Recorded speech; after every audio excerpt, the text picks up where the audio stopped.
Chocolate খায়, ফলের juice খায়। অতএব এটা তো পশ্চিমবাংলার কার্যত প্রান্তিক মানুষজন বা যারা সরকারি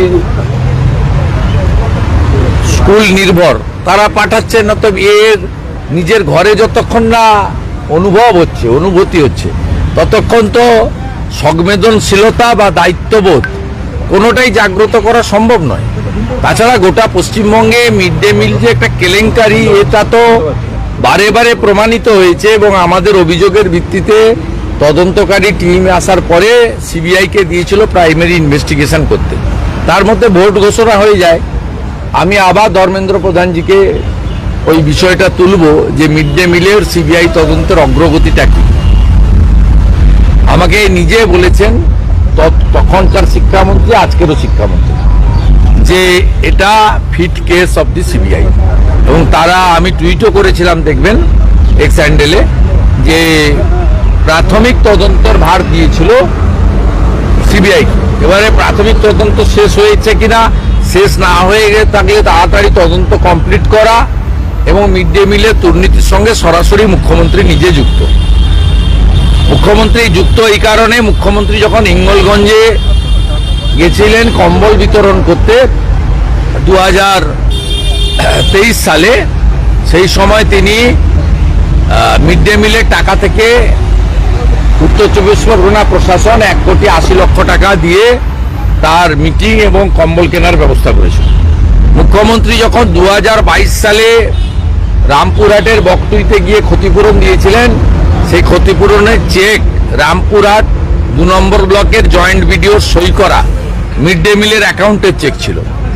মুখ্যমন্ত্রী যখন নেতাজি ইন্ডোর স্টেডিয়ামে করমণ্ডল এক্সপ্রেসের আহতদেরকে 20,000 টাকা করে চেক তুলে দিচ্ছিলেন অনুষ্ঠান করে, পাবলিসিটি করে, সেই চেকগুলো ভগবানপুর 1 নম্বর ব্লকের মিড ডে মিলের টাকা ছিল।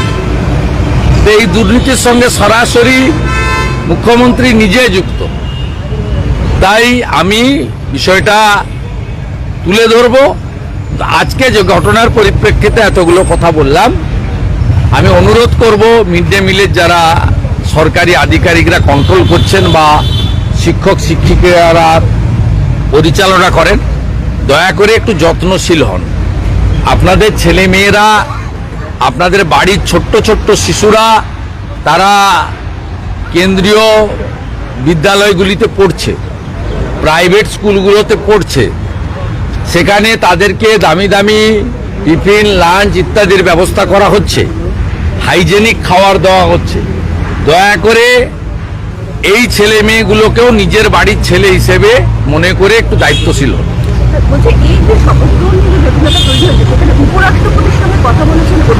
কোনো লাভ হবে না, কোনো লাভ হবে না, বেকার করছেন।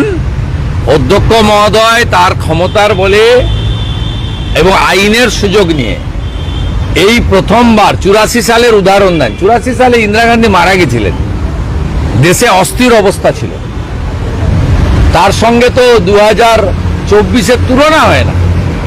আপনি আপনার আইনের সুযোগ নিয়ে যে রাজ্যপাল মহোদয়ের বক্তৃতা দিয়ে বাজেট অধিবেশন শুরু করেননি। আপনি যদি আপনার আইনের মধ্যে থেকে ঠিক করে থাকেন গভর্নর যা করছে তার সাংবিধানিক দায়িত্ব এবং ক্ষমতার মধ্যে ঠিক ঠিক কাজ করছে, অতএব আপনি যাকে খুশি লিখুন। আপনার তো রাষ্ট্রপতির কাছে যাওয়ার কথা, আপনি এদেরকে এখানে বসিয়ে রেখেছেন কেন? এখানে বসিয়ে রেখেছেন কেন? এদেরকে আপনার তো সঙ্গে করে নিয়ে রাষ্ট্রপতির কাছে যাওয়ার কথা শুনেছিলাম। বলছি, দুর্গাপুর থেকে যে জঙ্গি ইতিমধ্যে অ্যারেস্ট হয়েছে তাকে এসটিএফ জিজ্ঞাসাবাদ করে বেশ কিছু তথ্য পেয়েছে ভারত এবং বাংলাদেশের শাহাদাত স্লিপার সেল তৈরি করছে সংশ্লিষ্ট জঙ্গি সংগঠন। এসটিএফ কিছু করতে পারবে না। এসটিএফ যেটুকু এগোচ্ছে একটা নবান্ন থেকে ধমক খেয়ে থেমে যাবে। এটা এনআইএ কে দিতে হবে ফিট কেস। ইন্টারন্যাশনাল মডিউল কাজ করছে, it's a fit case for NIA. রাজ্য সরকারের উচিত রিকমেন্ডেশন করা এনআইএ কে দেওয়া। 6 বছর ধরে হাওড়া পুরসভার ভোট হচ্ছে এবং 15টা পুরসভা আছে যাদের দীর্ঘদিন ধরে ভোট ডিউ হয়ে রয়েছে এবং মুখ্যমন্ত্রী গতকাল খুব স্পষ্ট করে দিয়েছেন যে তিনি একসাথে ভোট করবেন, এক্ষুনি ভোটের পথে হাঁটবেন। তো উনি তো একটাই তো পোস্ট, বাকি সব ল্যাম্প পোস্ট। উনি ভোটও করবেন এবং এমন ইভিএম পাঠাবেন যেতে ভিভিপ্যাট নেই। ভিভিপ্যাট ছাড়া ইভিএম যে ফ্রড, তা আমার কথা না, উচ্চতর আদালতের কথা, যে পেপার ট্রোল ছাড়া ইভিএম ফ্রড। এবং ফ্রড বলেই 22 সালে যে পুরসভাগুলো জিতেছিলেন, এবারে সব পুরসভা বিজেপি জিতেছে। কলকাতা পুরসভাতে 54টা ওয়ার্ডে বিজেপি লিড করেছে এবং মুখ্যমন্ত্রী নিজে তার গরিষ্ঠ ওয়ার্ডে হেরেছেন, তার ভবানীপুর বিধানসভাতে 9টার মধ্যে 5টা খেলেছেন। স্বাভাবিকভাবে তিনি ছাপ্পা ভোট কখন দিতে পারবেন, কখন এসডিও ডিএমদের দিয়ে, পুলিশদের, আইসিদের দিয়ে ইভিএম বদলাতে পারবেন, সেদিন তিনি ভোট করবেন। এটা তো বলার কিছু নেই। একটা মুখ্যমন্ত্রী, মিউনিসিপ্যালিটির চেয়ারম্যান, ওসিআইসিদের ডেকে মিটিং করছেন, ভার্চুয়ালিও অ্যাকচুয়ালিও। এটা কি ওনার কাজ নাকি? এই যে ক্ষমতার বিকেন্দ্রীকরণ, তাহলে পৌরমন্ত্রী কেন, তাহলে পৌর সচিব কেন, তাহলে জেলা শাসক কেন, তাহলে এসডিওরা কেন, তাহলে পৌরসভাগুলোতে, কর্পোরেশনগুলোতে আইএস বসিয়েছেন কেন কমিশনার হিসাবে, ডাব্লিউবিসিএস দের বসিয়েছেন কেন চিফ এক্সিকিউটিভ অফিসার হিসেবে, প্রতিটা পৌরসভা ইও হিসেবে এক্সিকিউটিভ অফিসার? আপনি আপনার নির্দেশ, আপনি মুখ্য সচিবকে, পৌর নগর উন্নয়ন সচিবকে, আপনার কলিগ জুনিয়র মিনিস্টারকে আপনি দেবেন। রাজ্যে 60টা ইম্পর্টেন্ট দপ্তর রয়েছে, 10.5 কোটি 11 কোটি জনগণ, ফেডারেল স্ট্রাকচারের কথা বলেন, আপনি ওসিআইসিদের ডেকে, চেয়ারম্যানদের ডেকে ধমকাচ্ছেন। এটা কি মুখ্যমন্ত্রীর কাজ নাকি? কমপ্লিটলি মিডিয়া ফোবিয়া এবং ব্যাকফায়ার করে গেছে। এবং আপনার লোকরা যেভাবে নোটিশ ছাড়া করেছে, বেহালার লোকেদের চোখের জল, বিধাননগরের গরিব মানুষগুলোর চোখের জল, রামপুরহাটের হকারদের আর্তনাদ, বোলপুরে ওই দুটো বাচ্চা স্কুল থেকে ফিরে বাবার দোকানের সামনে বসে অজস্র কান্না, এই জলে, এই চোখের জলে আপনাকে ভেসে যেতে হবে। আর আপনি বলছেন জমি উদ্ধার করবেন। আপনি নিজে কালীঘাটের টালিনালার জমি জবরদখল করে নিজের বাড়ি এক্সটেনশন করিয়েছেন, মিটিং হল তৈরি করেছেন। এখনই আমার সঙ্গে চলুন, 10 বছর আগে কালীঘাটের নালা কি ছিল, আজকে কি হয়েছে চোখের সামনে দেখিয়ে দিতে পারি আমি। জবরদখলকারী যদি কেউ হয়, নালা ক্যানেল যদি কেউ বন্ধ করে থাকে, ইরিগেশন যদি বন্ধ করে থাকে, তার নাম মমতা ব্যানার্জি এবং তার পরিবার। আপনাকে দেখে সুজিত বোস ওখানে লেক টাউনে দত্তাবাদে নিকাশি বুঝিয়ে প্লট করে কোটি কোটি টাকায় জমিগুলো বেচেছে। তাই সুজিত চোর আর আপনি সাধু, এটা হতে পারে না। এক যাত্রায় পৃথক ফল হতে পারে না। রায়গঞ্জের চিকিৎসকরা, রায়গঞ্জের চিকিৎসক নির্বাচনে কি আপনি লড়াই তো দীর্ঘদিন করতেন, এখন আর লড়াই তো করার বিষয় নেই? এটা আলোচনার বিষয় নয়, এটা প্রাইমারি সমবায় সমিতি নিয়ে আলোচনার জায়গায়। আর ওখানে প্রতীক দিয়ে লড়াই হয় না। ওখানে তো জনগণ লোকসভা ভোটে বলে দিয়েছে পূর্ব মেদিনীপুর কার সঙ্গে আছে। অধিকারী মুক্ত করতে গেছিলেন পিসি আর ভাইপো, পিসি ভাইপো মুক্ত হয়েছে পূর্ব মেদিনীপুর। 16টা বিধানসভার 15টা আমাকে দিয়েছে লোক, 2টো লোকসভা আমাকে দিয়েছে। প্রমাণ হয়ে গেছে, আর প্রমাণ আপনাদের নিতে হবে না। আর ওখানে সবই ঘুরিয়ে ফিরিয়ে আমি চালাই, এটা প্রমাণিত হয়ে গেছে। যাকেই বসান না কেন, ঘুরিয়ে ফিরিয়ে আমার সঙ্গে ফোনে কথা বলেই তিনি কাজ করেন।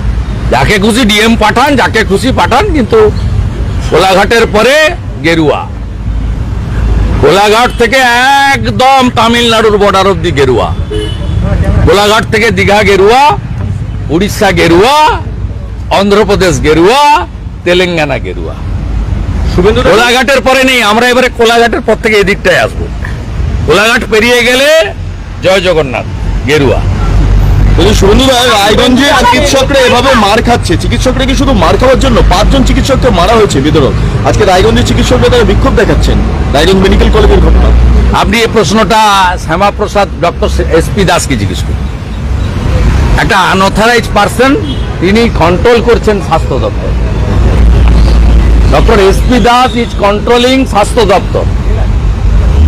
আপনি নারায়ণ স্বরূপ নিগমকে জিজ্ঞেস করুন, চন্দ্রিমা ভট্টাচার্যকে জিজ্ঞেস করুন, ডাক্তার শান্তনু সেনকে জিজ্ঞেস করুন, ডাক্তার নির্মল মাঝিকে জিজ্ঞেস করুন।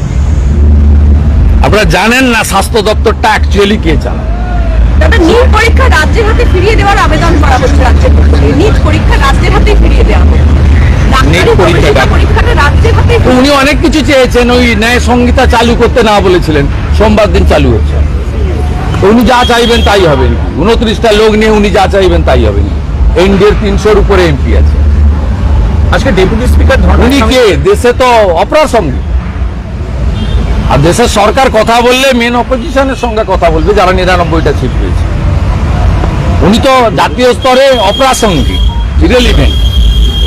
কিন্তু কদিন আগে প্রধানমন্ত্রীজিকে চিঠি লিখে বলেছেন ন্যায় সংহিতা বলে 3টে ক্লজ চালু করতে না বলেছেন। তারপরেই তো ভারত সরকার নির্দেশিকা জারি করেছে যে সোমবার থেকে এটা কার্যকর হবে।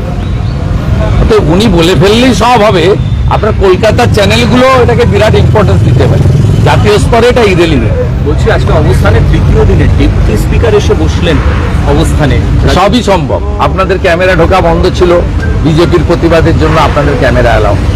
আমাদের দিদিরা, দিদি ভাইরা, তারাও সোমবার বসছে রোশনারা বিবির উপরে অত্যাচারের সিবিআই তদন্তের দাবি করে।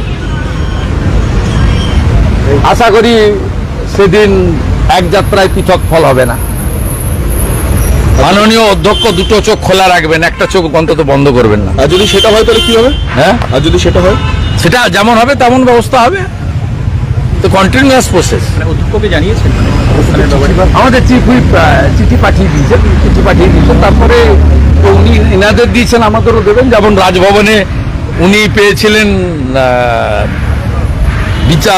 আপনার মহামান্য কলকাতা হাইকোর্ট আন্ডার কনসিডারেশন রেখেছেন। আমি হোপফুল যে আমাকে 1 ঘন্টা হলেও অ্যালাউ করবেন। আপনি বসবেন কবে? কোর্ট যেদিন বলবে, I am ready for it. আমার পূর্ণ আস্থা আছে। Thank you. থ্যাংক ইউ দাদা।